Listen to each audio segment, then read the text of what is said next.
ସୁବର୍ଣ୍ଣପୁର ଜିଲ୍ଲା ବିନକା ବ୍ଲକ ବାବୁପାଲି ପଞ୍ଚାୟତରେ ଗ୍ରାମ ପଞ୍ଚାୟତ ସ୍ତରୀୟ ଜନଶୁଣାଣି ଶିବିର ଓ ପ୍ରଧାନମନ୍ତ୍ରୀ ଆବାସ ଯୋଜନାରେ ନୂତନ ହିତାଧିକାରୀ ଚିହ୍ନଟ ତାଲିମ ଶିବିର ଅନୁଷ୍ଠିତ ହୋଇଯାଇଛି।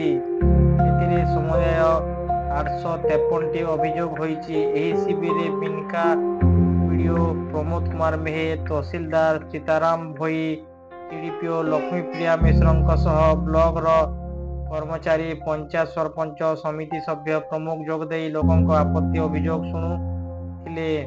ଏହି ଶିବିର ପାଇଁ ପୂର୍ବରୁ ଲୋକଙ୍କୁ ଡାକବାଜି ଯନ୍ତ୍ର ସାହାଯ୍ୟରେ ସୂଚନା ଦେଇଥିବାରୁ ଗ୍ରାମ ପଞ୍ଚାୟତ ସ୍ତରୀୟ ଜନଶୁଣାଣି ଶିବିର ଓ ପ୍ରଧାନମନ୍ତ୍ରୀ ଆବାସ ଯୋଜନାରେ ନୂତନ ହିତାଧିକାରୀ ଚିହ୍ନଟ ତାଲିମ ଶିବିରରେ ବହୁତ ସଂଖ୍ୟାରେ ଲୋକ ନିଜ ନିଜର ଅଭିଯୋଗ କରିବାକୁ ଆସିଥିଲେ।